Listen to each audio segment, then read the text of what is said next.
the story you tell others about yourself is important. And that's going to come from how you feel about yourself, right? And how you tell that story. So be mindful of what you are saying to others. And if you think about this from a network marketing standpoint, be mindful of what you're saying to others about your story, your progress, so that you appear that you're advancing.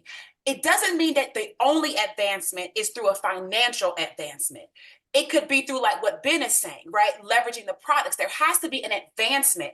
If people don't see that you've gone from over here to over there, then there's really no story, okay? So number one, internal, the story you tell others about you. Number two would be others' stories that you tell.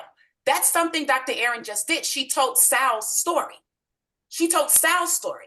So she could have told us her story. She could have.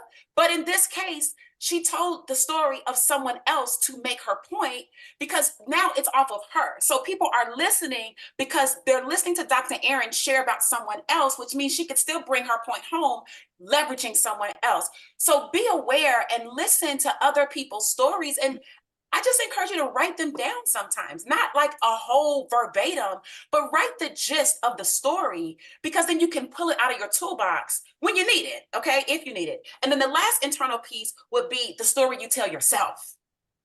The story you tell yourself, right? So Trisha talked a little bit about that. Josh and Britt talked a little bit about that from the belief standpoint, right? So, okay, I believe I can do this, right? But there's no testimony without a test. So you have to believe yourself through it in the actions that you take, through the consistency of those things. Even if people leave, your ability to stay, it does have validity, right? It does have validity. And so be mindful of what you say to yourself, even just walking throughout your house, even through driving in the car, even through just, going to bed and, getting your meditations. Be mindful of what you're saying to yourself in terms of if it's affirmations or if it's just you reaffirming yourself, or maybe you have a spouse or a loved one who knows how to pour into you. Do that, right?